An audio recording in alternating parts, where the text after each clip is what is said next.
All right, so Megan and anyone who's rewatching this, all we talked about was a power function is anything that can be written in this form. N can be a fraction, though, or a whole number, or even a negative number. But it can only have one term. In other words, it can't have a plus or minus anything else. It's just a single term function. If that single term function has a positive whole number exponent, okay,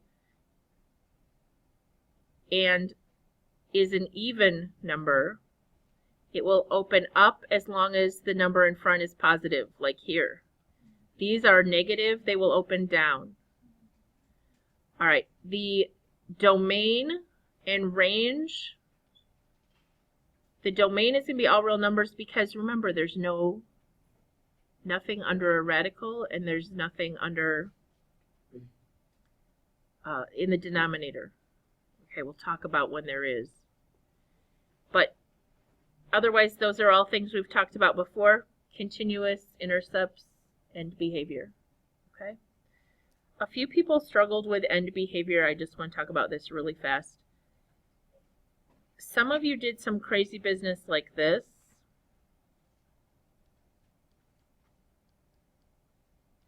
Does anybody know why that's crazy business? Well, x can approach infinity. What does it mean when you write x approaches infinity? Yeah, this just means right. I don't care what order you write it in. This means right, and this means up. But this also means right, and this means down. Can the right side be both up and down? No. Okay? So some of you just got confused. A few of you even did this.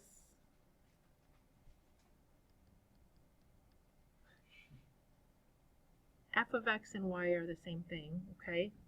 So you can't tell me y is going down, but this y is going up. All right, we just got confused on the notation, all right? X, negative infinity means left. X, positive infinity means right. Y, negative infinity means down. Y, positive infinity means up. We okay? We'll practice some more today. All right, when you have an odd degree, like an x cubed, an x to the 5th, an x to the 7th, if you have a positive number out front, they're always going to have this shape. Left side down, right side up. Guess what happens if we put a negative out in front?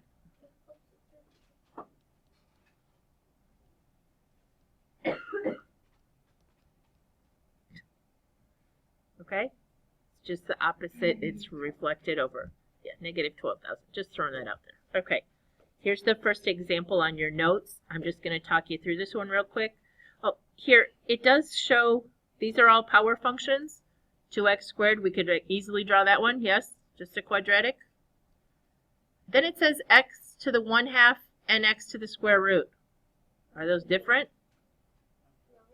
They're the same thing, right?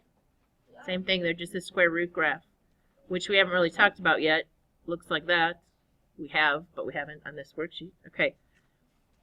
So this is a 1/3 x cubed, which is a cubic graph. So its domain and range are all real numbers. Its only intercept is 0, 0 through either x or y. This says what? Can anybody read this end behavior to me in words? What does this mean? X, negative infinity. Okay, but it means which direction? The left side is down. And then this means the right side is up. Everybody okay? All right, this graph is continuous. It doesn't have a 0 in the denominator, doesn't have any holes, anything crazy, asymptotes, okay? Again, a monomial function. Oh, this is an important slide, sorry. When you have even degree, that means this, okay? Even function means y-axis symmetry. So this is even degree. This is this graph also has y-axis symmetry, so it is an even function. On the other hand, if I have an odd function like this, that's odd degree, and it is odd symmetry or origin symmetry, so it's an odd function. But as soon as I do this, what happens? Does that have origin symmetry any longer? Not if I shift it up, okay? So just because it has odd degree or odd exponent power doesn't necessarily mean the whole function is odd. Those are two different things, and we'll talk more about that tomorrow.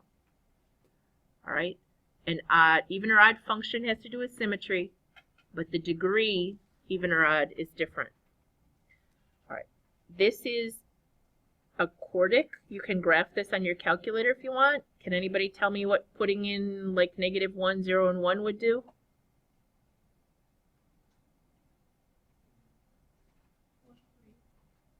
One would be 3. 0, 0, and -1, because it's to a +4 power, would still be 1, right? So it would be -1. Now, if you graph this, it is very straight up and down depending on your window. But it is going to get wider and wider, right? I can put any value in for x that I want. No matter how big or small, it would eventually get there. So the domain is all real numbers. What about the range, though?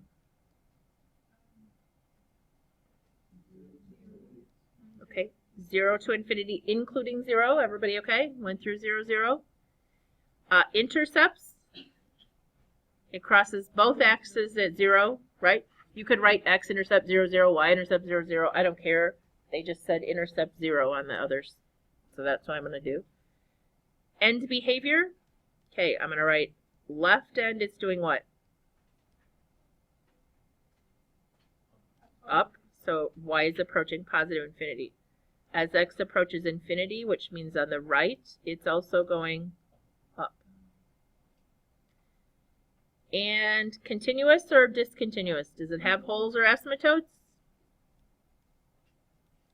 Nope, just continuous. What about increasing, decreasing? From the left, it is doing what? Decreasing. Good job. From negative infinity to 0, indicating the left side of that graph is decreasing.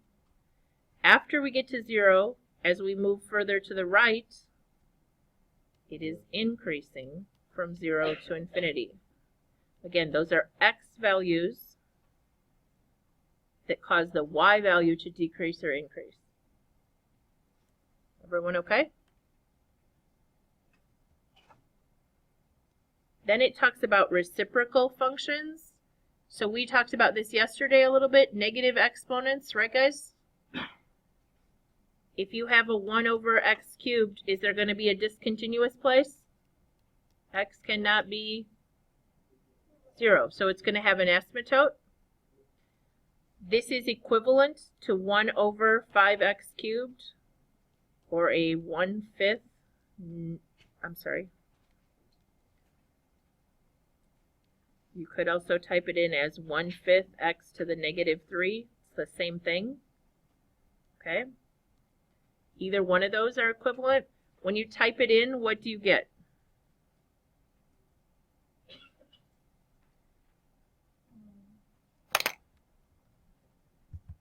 It's hard to see.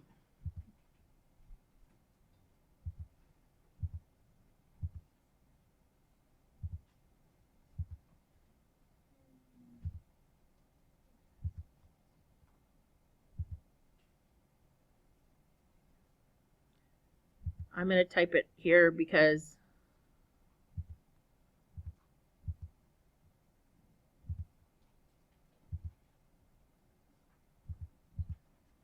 I don't want to erase all these other ones because I don't want to have to retype them in a minute when we get to that problem.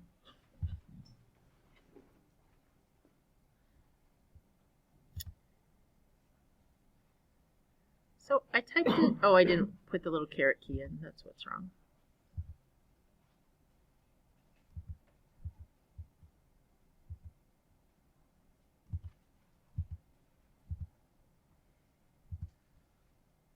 Yep.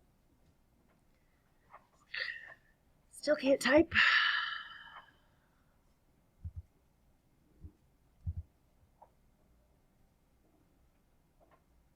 What?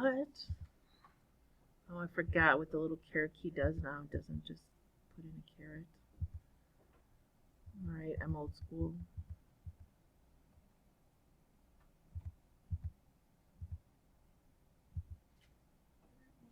Yeah, that's not going to work with the parentheses the way I have them. Because it has already put it in the denominator. So I need to put it as a positive 3. Alright, did you get this graph after 27 tries by Hofbauer? Okay. It's very hard to tell. It looks like it stops, yes? There is a way to turn your axes off. If you go second zoom, I wouldn't recommend it because you're going to wish they were there later, but you could turn them off briefly and turn them back on. But it is there, okay? It is also a poor estimation of the graph because if you trace along this, it is not a horizontal line, and according to the pixels on my screen, it looks horizontal, right? But notice the y values. Are they staying the same? They're getting smaller and smaller. Everybody okay? Okay. So it is constantly decreasing along there. What about if I jump over to, say, -5 on the far left over here? Are the y values getting more and more negative? Yes? Do you see what I'm talking about? So it is also decreasing on that side. All right, let's fill this out real fast. Domain, it has an undefined place where x cannot equal 0, or you could do the fancy schmancy interval notation like this. All right, what about the range? If we go bottom to top, it can also not equal 0. The intercepts, you just told me x can't equal 0 or y can't equal 0, so does it have any places that it crosses x or y?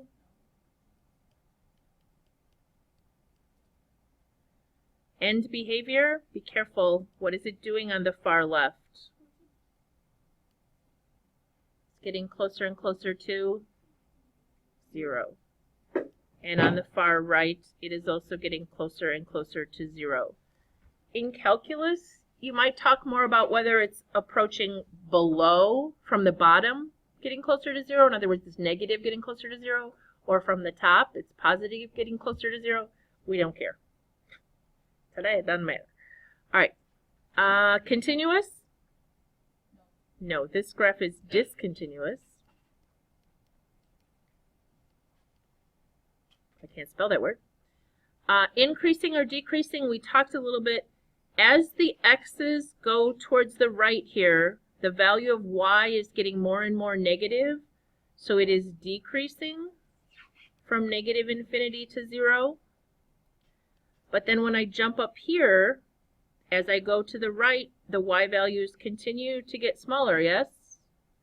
So it is decreasing again from 0 to infinity. But we still need to include the fact that it had a break. So we're going to list it twice as decreasing, okay? That one was confusing, yes? Do you have one more? Have one where we talked about this yesterday, rational exponents. Now let's see if I can write this correctly, because I couldn't write this correctly earlier today. This is defined two ways. The nth root of x to the p, or the nth root of x to the p. See, I still can't write it. But I did a little better. It took me 4 tries. Everybody okay? We talked about that yesterday, yes?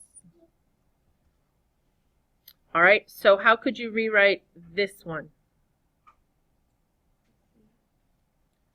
2 times x to the... Everybody all right? All right. This is a monomial still, radical function, okay? If it is an odd like, I'm sorry, an even, like a square root or a fourth root or a sixth root, it will get only positive values out. Does that make sense? We can only put positive numbers in, get positive numbers out. It's going to be in that quadrant. If it is a cube root or a fifth root, then you can put negative numbers in and get negative numbers out. When you put positive numbers in, you get positive numbers out. So it's going to be in those two quadrants. They are still continuous graphs. Okay, this one is only continuous from 0 to infinity, etc. Any questions about those? We've done those, right? Square root graph, cube root graph, we did them already when we did the parent functions. All right, this is a crazy radical one though. You can type this 3 different ways. You could type negative. There is a cubed root button on your calculator under math. Then you could put 2x plus 5 in parentheses with a squared underneath. You could do the same thing if you have the older version and leave off the parentheses and arrow to the right and hit squared. It will do this. Or you could type negative 2x plus 5 all to the what power? Yes, to the 2/3 power. I did it all 3 ways.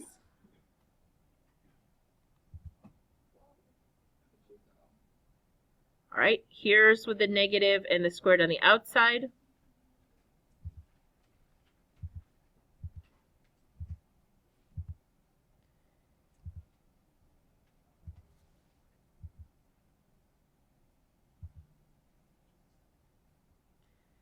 Here's with the negative and the 2/3 power.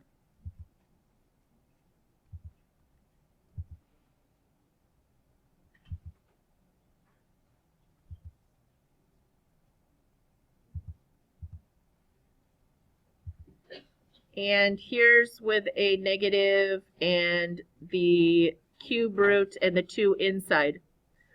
All right, watch my fun here. Whoops, I didn't turn the third one on. Hang on. I don't have this on a color calculator. It'd be way more fun on a color calculator. But just watch to see that they're all the same. Oh, I have my axes turned off. There's the first one. Here's the second one graphing ever so slowly. Yeah, that bouncy ball thing is really slow. And then the third one is going to come through, and I turned the third one on bold, just to show you that it's all the same.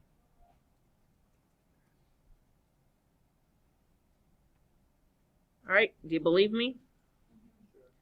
All right, let me turn the axes back on real quick. That is second zoom.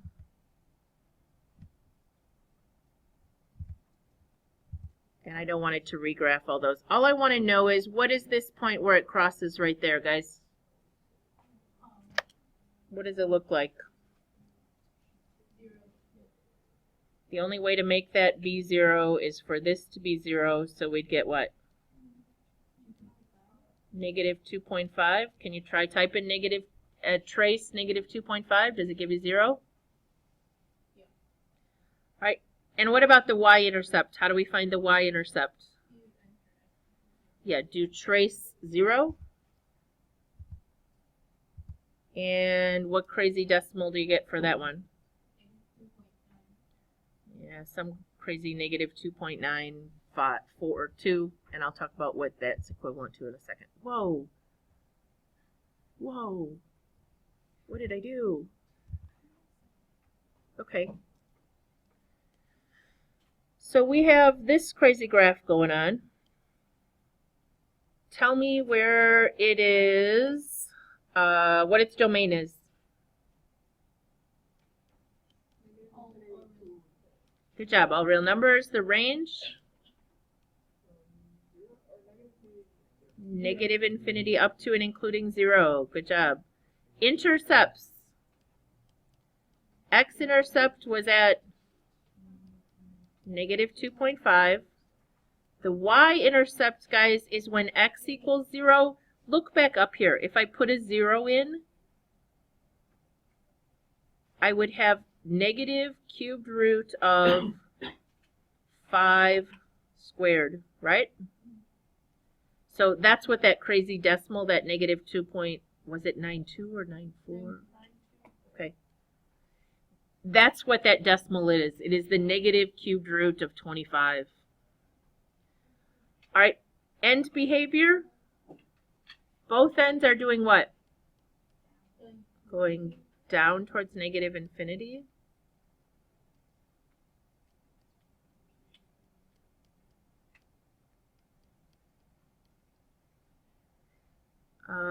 Continuity.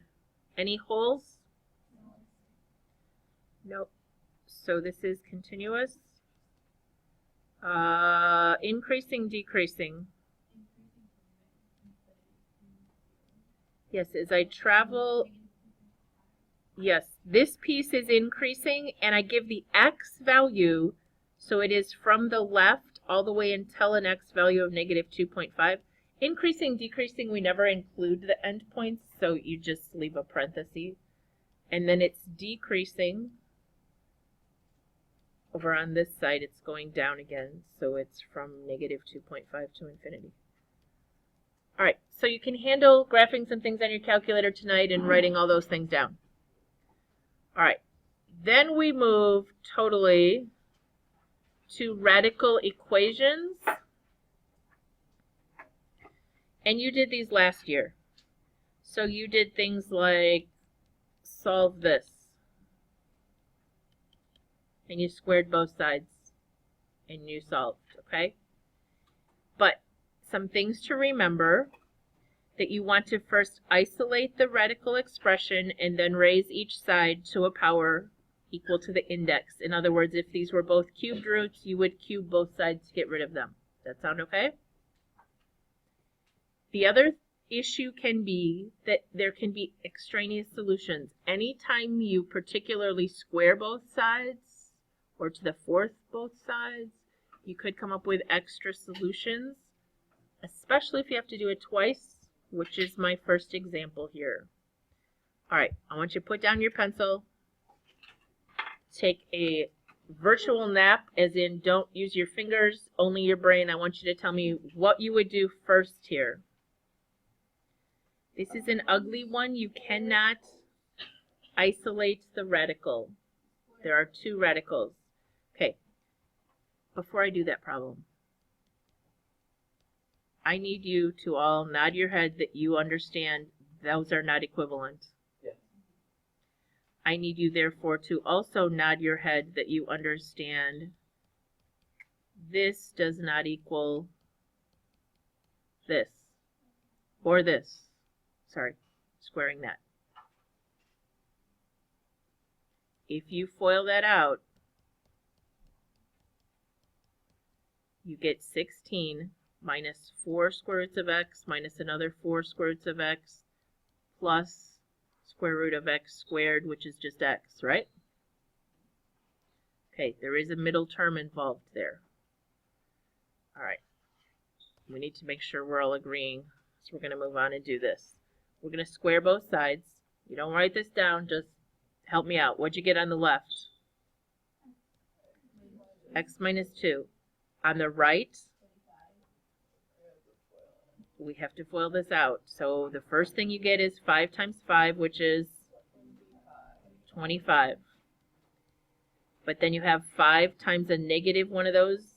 So negative 5 messes, right? Inside is another what? Nope. Hey, there's a negative here. So when we multiply, we get another negative 5 messes. Okay? Then when we multiply the last term of each, we have a negative times a negative, so we get a positive. It's just going to be 15 minus x. All right. We are going to simplify. We have x minus 2 equals, there's a 15 and a 25, that's 40. There's a minus x. These can be combined. There's a minus 10 square roots of 15 minus x. We did it once. We have to do it all over again. We have to isolate this radical. So we add this x over here and get 2x. And we subtract 40 and get negative 42. And we have negative 10 square roots of 15 minus x. You could divide the negative 10, but then you're going to get decimals over here, right? You could divide everything by 2. Should we try to make it a little bit smaller? If we divide everything by 2, we'll have x minus 21 equals negative 5 square roots of 15 minus x. All right, we still have to square both sides. What does the left side become? Minus 21x minus another 21x, which is 42x. 21 squared. I think 441, is that right?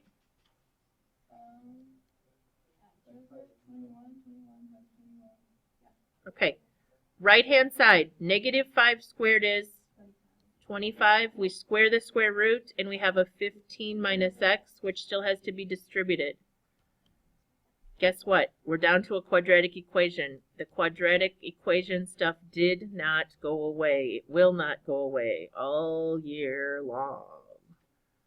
Okay. If I distribute 15 times 25,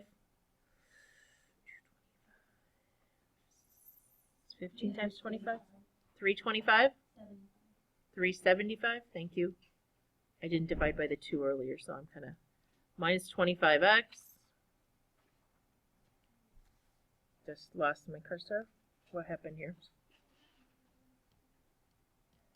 Okay, if I move that over here, I have x squared minus 17x, I think.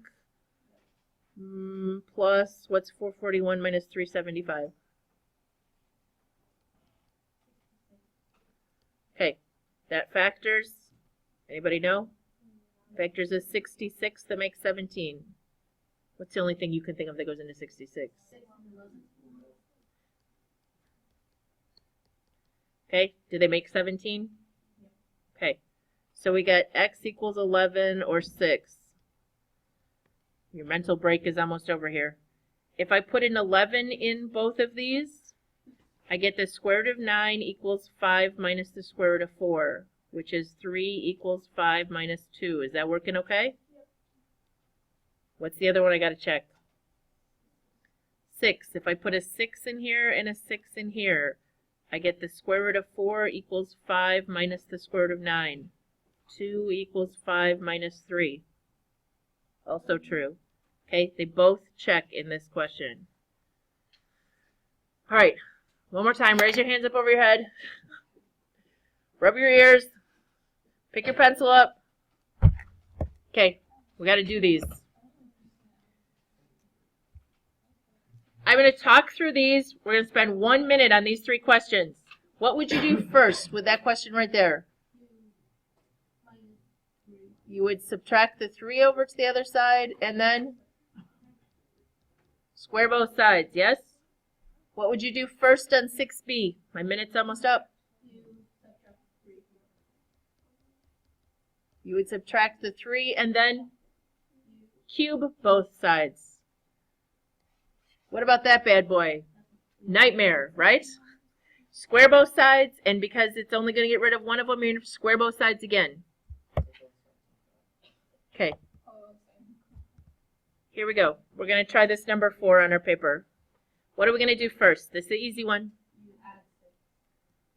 We're going to leave the radical, add a 6 to both sides, which will give us equals 2. And then what? Cube both sides. So we end up with x squared minus 1 equals 8, or x squared equals 9. Be careful, x equals, yep, there are 2 solutions, because if you put them back in, what is the first thing you do? Square them, so they both become 9, right? 9 minus 1 is 8. The cubed root of 8 minus 6 is negative 4. Does that work? Okay, so there are 2 solutions. They both work.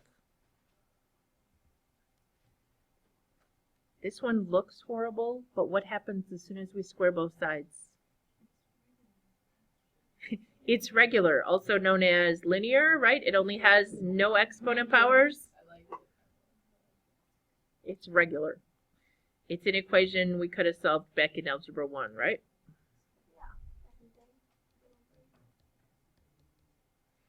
I got 12. Anybody else get 12? Yeah. If you plug it back in, you get 72 minus 3 equals negative 15 plus 84, which is the square root of 69 equals the square root of 69. So it comes out okay.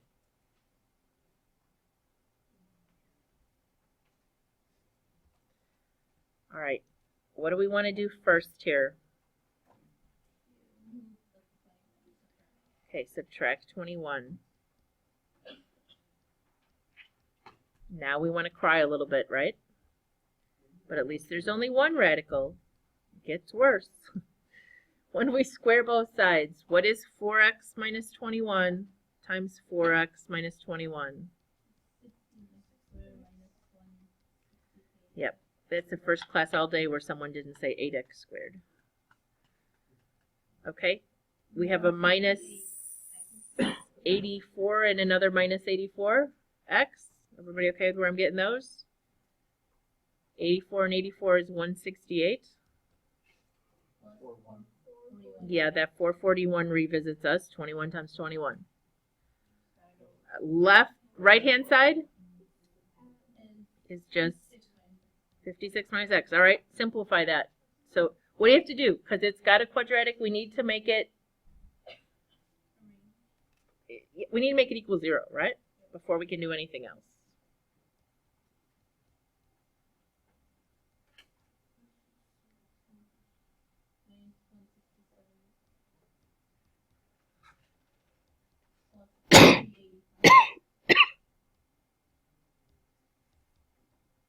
Okay, I got to here.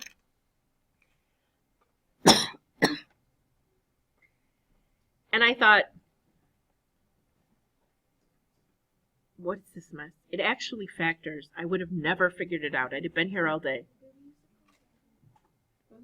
Yep, I'm going to use the quadratic, and then we'll talk about how it would have factored. This is the time it has a good time to have your quadratic program on your calculator.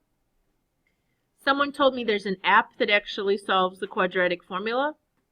I don't know that it solves it with reduced radical form like the quadratics will, but this question I think it would do. I'm not going to show you today because I'm going to run out of time if I do, okay? But we'll talk about it. I'm going to do quadratic real fast. Opposite of b plus or minus the square root of b squared. Somebody type 167 squared minus 4 times 16 times 385.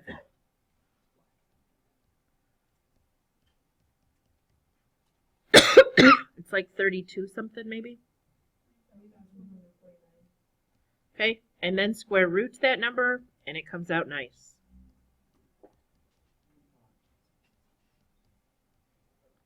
Oh, I don't know where I got that 1 down there. So if we add 167 plus 57 is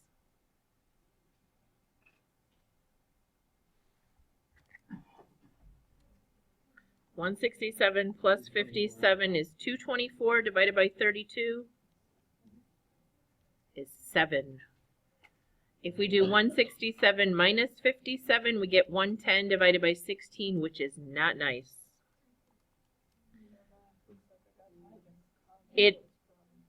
32. Sorry. It's 110 over 32. Thank you. Which is 55/16. I got a little ahead of myself. So this actually factored x minus 7 and 16x minus 55. How many of you would have got that? Okay. We need to check our answers.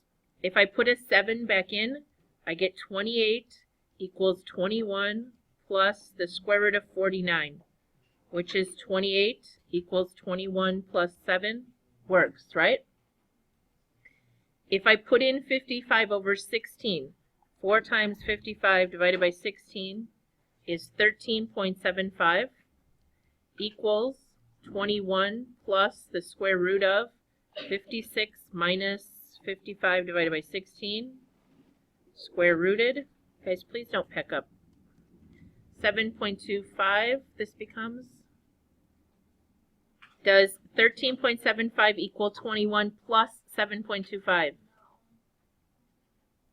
So we get to throw this out, and 7 is the only solution. All right, I'm going to write fast because I'm not going to have time to talk you through this very slowly. You do want to move one of these to the other side. So you would have this.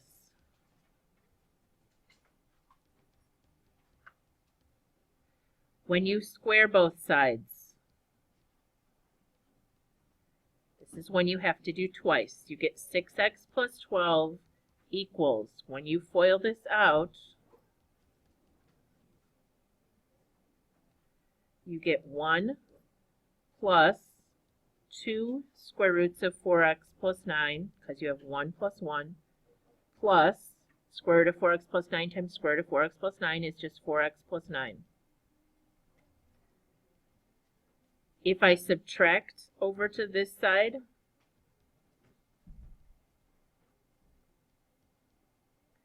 I end up with 2x plus 2 equals 2 square roots of 4x plus 9. Like Besma said earlier, we can divide all of that by 2, right? And what? Square both sides. What does the left become?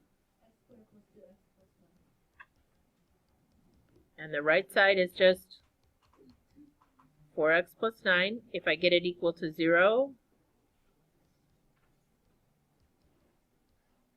it factors x minus 4x plus 2.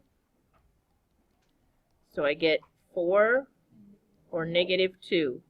If I plug in a 4, I get the square root of 36 minus 24, square root of 25 is 1. Is that true? Yeah.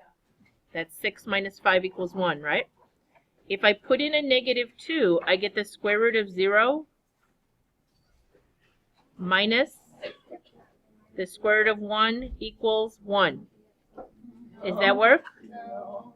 It says negative 1 equals 1, right? That doesn't work. So we got to throw out the negative 2. There are times when negatives work.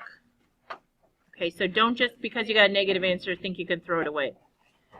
All right, we will finish the last problem tomorrow as a warm-up, the graphing calculator question.